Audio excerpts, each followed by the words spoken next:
Well, good morning and welcome to the Well. If you haven't had a chance to meet yet, my name is Danny. I am one of our pastors here. Excited and glad you're in worship with us, as JT said. A couple of things as we get ready to go in, things that we're kind of connected to this series. Each week we've talked about who Jesus is and why he matters, kind of week one with your questions. Week two was what is the Bible and how do we use it? This week is like the church and why is it valuable? Why should you still be a part of it? Not just the Well, but like church in general. And we do something every quarter or so called the Trail, which dives into these three specific questions specifically. And we're kicking it off on February the 25th. It's going to go through March the 4th. It's at 7 p.m. Or March 11th, 7 p.m. in this space. And so we're going to be diving into those. We probably have like anywhere from 10 to 20 or so people do that when they come and join us.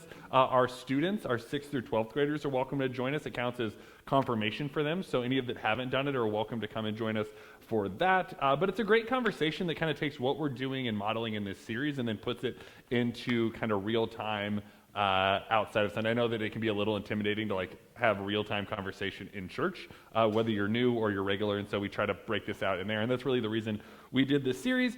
And then we have something called our partner gathering coming up. I just want to throw that out there. That's coming up on the 26th. That is our quarterly time we gather to talk about who we are and where we're going as a church, mission, vision, values-wise. Some of you guys know we've been raising money for a future home and what that looks like. We're going to talk about that. We're going to talk about kind of our plans for that, where that's been developing, how it's going. So whether you're brand new or you consider yourself a partner, you're like, I don't know if I am, like you are because you come and we love your presence here. And so we would love you to come and to join us for that as we dive into that. But with that in mind, today's topic is the church. And so we're talking about what is the church and why does the church matter. So if you have any questions, you can scan that QR code and they'll come to my computer here. That's why I have this up here with me. But we can also, every week we've been taking kind of questions live in real time. And so we haven't actually had to get to those, but I've tried to answer these in my Monday e-note. But I know you just took a second to like greet those around you, but I want you to take like 1 to 2 minutes, and you can either talk to somebody you don't know or turn to the people next to you.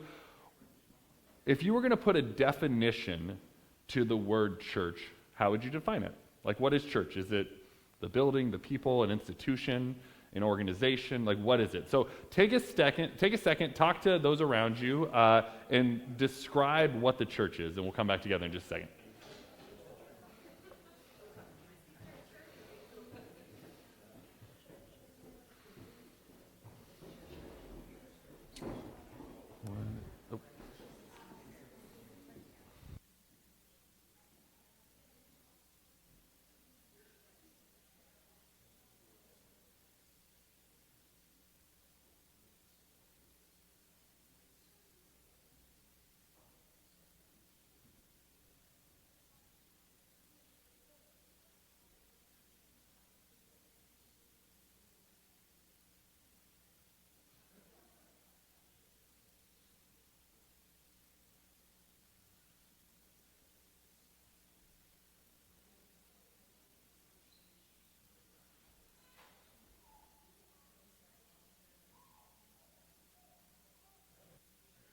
Giving your partner a second to talk, switch partners. We'll finish here in about 30 more seconds.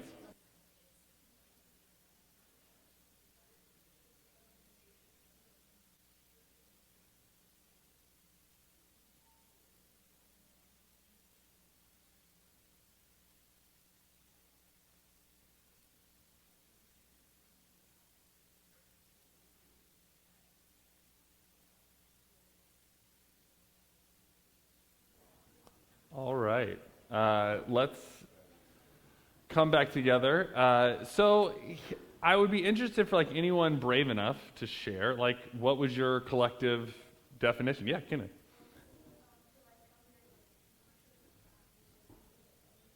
Worship God and be here with others, is that what you said? Yeah, thank you for sharing that, that's great. Say it louder. A safe place, yeah, I love that. What's up? It's about God and Jesus. I dig that. I love safe place too. Like I know that for some of us, like church has like been anything but that, and like some of us have found this as like looking for our last opportunity. But at its core, it's like a place to like worship. It's a place to be in community. And at its best, and not even at its best, I actually would argue at its worst, it should be a safe place. That should like pretty low hanging fruit. Yeah.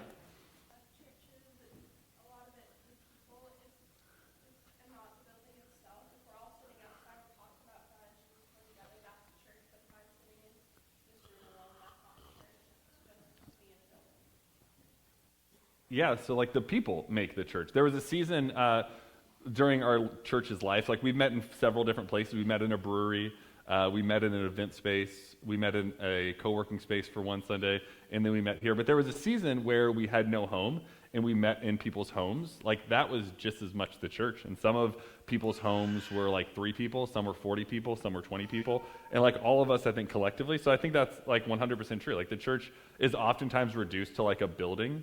But yeah, the church is the people. That's great. Yeah, anyone else? Any other nuance to the conversation before we get any further?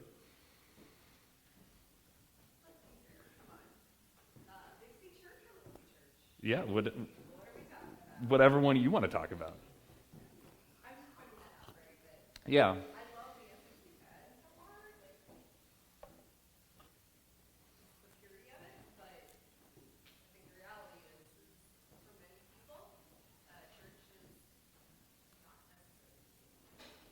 Yeah. Yeah. Yeah, and there's this distinction, like if anyone's not used this term, like the big C or the capital C church and the little c church, like we would be the little c, lowercase c, the well is like our manifestation of that, but like the capital C church is like the church universal. And so early on that would have meant the Catholic Church, and now there's Protestant churches and Catholic churches, Methodist, Presbyterian, Reformed, all that. So like, but all of those fall under this capital C church. But yeah, I think there's an interesting like connection between the overall institution and organization. And sometimes I make this argument all the time that institutions, once they become really established, stop caring about people and only care about themselves. And I think many of us have like experienced that sometimes in church, and it's a place I hope the well never goes in terms of that, is always caring about people, and I suspect we always will. But that's, I think, what gives people a lot of tension when it comes to thinking about the church, is this capital C that feels very like unpersonal, feels very disconnected, oftentimes seems like it's out for its own agenda. I mean, even the United Methodist Church. So we're United Methodist Church in that denomination. When 2016 we went through this big vote, and then later on in 2022 to vote to be a LGBTQ plus inclusive denomination. And I was like, of course that's what we want to be. But the whole conversation felt like very self-serving, and I'm glad we landed there, but it felt like institutionally driven, not as like missionally driven. And sometimes I think that's a frustration for some people about the church. It's like we're talking about these things, but we're making it about people, or topics, and not about people. And the lowercase church cares about people. So yeah. Anyone else? Anything else to add to that? Those are all good. So some of the other things, so one of the questions that came in here, and I'm going to bounce through, I'm going to keep trying to refresh these, was why does church matter? And I would actually echo pretty much everything that was said here. Like the church is a place for us to come together and for us to be in community together, to learn, to be encouraged, to feel connection. And what's interesting for me is like, I don't know that those all happen every single Sunday. It's like, I don't always come in encouraged. Like sometimes I come in frustrated, and I don't want to be encouraged. Like that doesn't mean that the church can't have that opportunity. Sometimes I just want to like be by myself and sit in the back row. Sometimes I come in, and you guys come in, and you're like, man, I was hoping to learn, and Danny just laid a goose egg, and like I didn't learn anything today. Like that happens sometimes, right? Like that's been known to happen. Sometimes we come in and we like want to sing and worship, and we're just like not there, right? But the church offers those things, and I would say when we look at like why does church matter, it's a place for us to be in community, to explore our story of us and God, how that integrates into our lives, how to be the people that God challenges us to be. Ultimately, I think Jesus challenges us to find life and find abundant life, and I think the church is a mechanism for that. One of my favorite quotes is that the church should be the hope of the world. Like I firmly believe that. Like I think the church has not always done that. I don't think religion has always done that, but I think at its best, the church should be a thing that is helping make the world a better place. And that's one of the reasons that we don't just do things in our walls here, but we try to have community partners, because we think the work we do, the learning, the exploring, the healing should have connection points out here. So that's why we partner with Central School District, and we partner with Youth in Need, and we go to Pride every year. Like we want to take the things that we're doing outside of this place and be engaged in the rest of the community. So, but that's something that I would challenge, like if you take notes or whatever, like that's a question that I might have you consider. And when we do the trail, one of the big questions we ask is like, why church? And we've done the trail now a dozen times maybe, and every time there's like some similarity to it, but there's always a unique tinge to it, and people kind of write their own little manifesto of like why they think the church matters. And I think that's really, really cool. And we ended the trail with like writing a letter to the church at the well. So like you would write a letter to the church in Corinthians or in Corinth, or the church in Rome, or the church in Ephesus, like these New Testament letters. We end up writing letters to ourselves as the church, and the hope of that is to say, like, well, why does the church matter? Trying to articulate that. So you might think about that as like, why does the church matter to you? One of the questions here, and then I can take them as well if you like have any. So if you like have a question that pops up either to what we're saying, feel free to throw your hand up or just shout it out. We can certainly go different directions. I don't just need to go off this. This is more like if I need to. But one was, what is the main difference between various theologies and Christian traditions? And so that's a big question because there's like 100,000 denominations. And so the easiest way, this would be a good day to have my whiteboard, but one of the easiest ways to describe it is like if we look from Jesus, so there's the birth of the church in the book of Acts. And so it goes Matthew, Mark, Luke, and John, the Gospels. And then we see the birth of the Christian church in Acts. And that's important to know because like the Jewish faith had already been going on. Jesus didn't necessarily come to say, hey, I'm starting a new Christian religion. He was trying to like breathe new life back into the Jewish faith that he really cared about. He was a Jewish rabbi. But then he started this new kind of like way of Jesus that was a part of the Jewish movement, and a new manifestation of that. But this church builds, and it goes from him to what we would have called the Catholic Church. And then the Catholic Church kind of grows and becomes this massive institution. There was a point around the time of Constantine where the Catholic Church was over like 50% of the global population, like Christians. I think it was 54% of the global population identified as Christian, which is like crazy to think about that it had spread that much. It started with like 12 people following Jesus, and everyone else really didn't agree with them. And then they went from 12 to like 2,000 in the book of Acts, and then they get to 54% of the global population. And then from there, there's a lot of different like splits and schisms, and we could get into that. But a lot of it comes down to like semantics, if I'm being super honest. So like the Catholic Church and the Lutheran Church split over some ideas on like who should have access to the Bible and what language it should be written in and how communion should be done. And then we see the Methodist Church, United Methodist Church, splits from the Anglican Church, which is the Catholic Church of England, but you can just get divorced there because the person that started it wanted to get divorced. And so he's like, well, we should start the Catholic Church, but we just like take the divorce thing out of it. So they started this church. And then the Methodist Church is like, we like all this other stuff, but we like want it to be more accessible for people. So then they start that. And so the best way to describe it is like there's this family tree that like started out and it was like 1 and then it went to 2. Actually, it's like a pyramid. It's not a pyramid scheme, but you know how like you go down from and like just like gets exponentially bigger. That is a little bit what like denominations have been like. It just keeps multiplying exponentially as it goes down. And I've been waiting to use this in a service for years, and I don't know that this works or not, but I am going to try to shoehorn it in here. When trying to describe like the difference between denominations, someone asked me like, what makes Methodism, United Methodist Church, different from the Catholic Church? This is the best analogy I have for this, is the Catholic Church is like full calorie, regular, red can Coca-Cola. It's like the full thing, the real deal. And then Lutheran Church is like Diet Coke, silver can, looks pretty similar, less calories, the taste is like recognizable, but the Methodist Church where we are, we're like Coke Zero. It's like all of the flavor, none of the shame and calories. Similar can. I've been waiting to put this into, you guys did not receive it the way I hoped you would, but I've been waiting to put this into a service. We'll workshop it at 10:45. We'll see if they like it as much. All right, so any other, so one of the questions was, is there a relationship between faith and science? What is the relationship between faith and science? I will say there's certainly a connection between that. And oftentimes, I actually hate this question and love this question. So the reason I hate it is it creates a false dichotomy. There is no like us versus them in faith and science. Like I think that faith and science should work together. I'm right now in a fellowship all around faith and science, and I'm in a fellowship with like medical doctors and doctors of philosophy and doctors of theology. I'm the only non-doctoral person in this fellowship. And one of the things that we've all talked about is realizes one, there's far more like overlap, and one of the reasons that there's overlap is science at its best is a curiosity-based field. Like you should always be exploring new outcomes. And you're never really finding an answer because every answer opens up 100 new questions.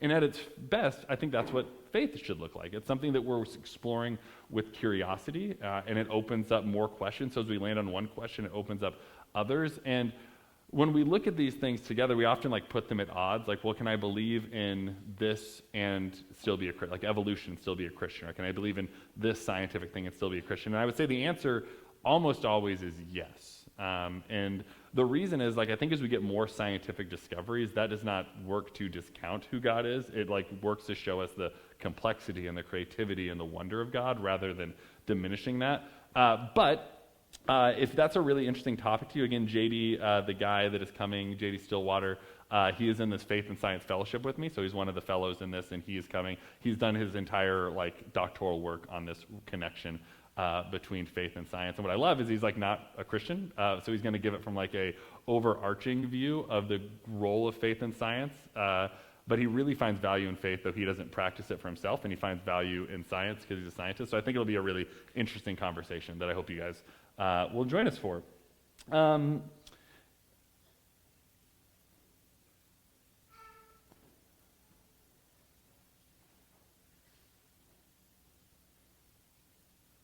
Oh, this is a good question. I'm going to have you guys answer this question first, and then I want to talk about it together. So this is a really interesting question. So say, it's a little longer, so stick with me. It says, what is the value of a large denomination infrastructure, like the Methodist Church or the Catholic Church, so large denomination infrastructure, when the money that they raise could be spent on the true mission of Jesus instead? And so what is the value of denominations, like the Methodist Church, when they're raising this money, and that money could go directly to people in need? And I'll give you some context for this in case you don't know. So the United Methodist Church, there's 800 United Methodist churches in the state of Missouri. And each of those churches pay upwards these things called apportionments. And so they pay money to the United Methodist denomination, the money goes there and then they hold it, right? And so then they use it to start new churches, to pay the conference leadership, the bishops and the directors and things like that, to have things and so there's this money in this pool that comes up, and the question at its core is asking why do we need to have one person hold this money, one organization, when we could just be using it to help the world? That is how I did not see who put it in, but that's how I'm understanding the heart of that question. And so if anyone wants to shout out, they can. But I would say, take a second and talk about that. And the way I would phrase the question is, do you think that giving money institutionally helps the larger mission of Jesus? That might be the way I would rephrase that question. So do you think giving to the United Methodist Church, or the Catholic Church, or the Lutheran Church, or the Presbyterian USA, or the PCEA, do you think those things help the larger mission? So take 60 seconds, talk to someone around you, and then we'll come back together and we'll chat about that.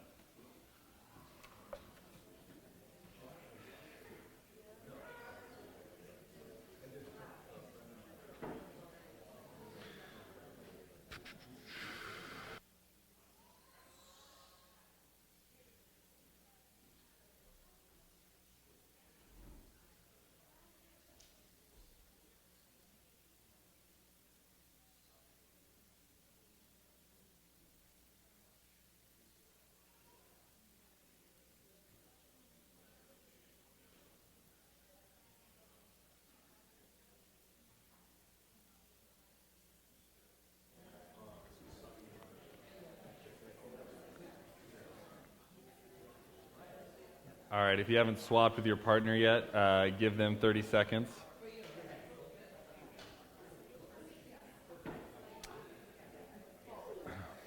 All right. All right, what do you, take a second and wind down those conversations. What do you think? I think that's such an interesting question, and one that I wish people would ask more. And one of the other questions actually in here was, why should I give to the church in general? I think that was to the well as a church, or whatever church you find. And I think these are kind of connected questions around generosity. Do they make sense? Are they valuable? And so I'd just be interested to hear, what do you guys, does anyone have any? Yes, sir. I have a very strong You have a strong opinion. Share it. Well, the Catholic Church has an estimated net worth of $73 billion. $73 billion Catholic Church net worth for anyone that can't hear. And there are townspeople, there are hungry people, there are people, they have all this money. They have more money than they know what to do with. Yeah. And it's hoarded in artwork under the Vatican. It's hoarded in gold bullion under the Vatican. When it gets to a point, and from a small church, local church Yeah. perspective, it brings in money, takes out money, gives out money. Great. That's great. And I understand that pastors need to be paid, and worship leaders need to be paid, and building units need to be paid. Understand all that. But when you have a denomination that has that kind of wealth and power and just sits on it, isn't helping to the fullest of their abilities, I see no reason to continue to give them money. Yeah. Yeah, Aaron. 100%.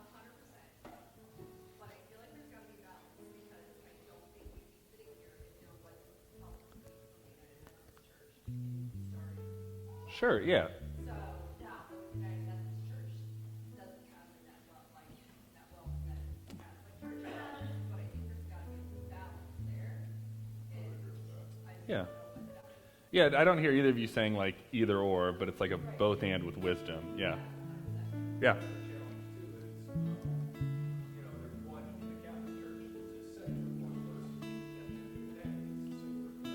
Yeah, the Pope.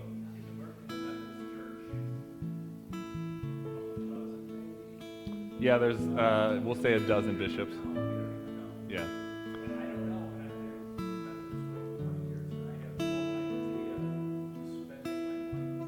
Yeah. Yeah. I think so, yeah. Sure.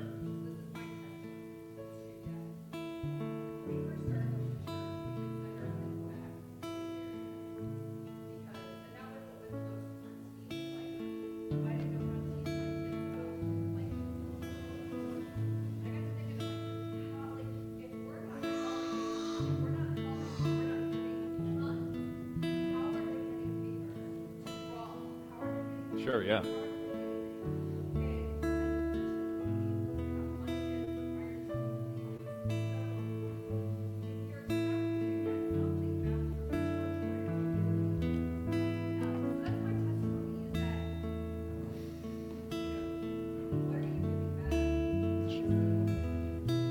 Yeah. Someone on this side raise their hand at some point.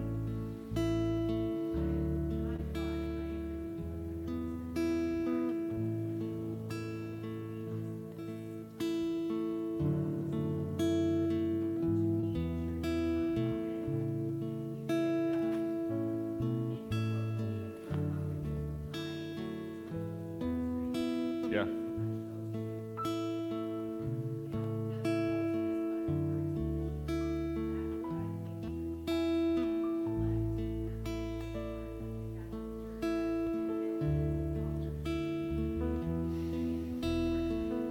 Yeah.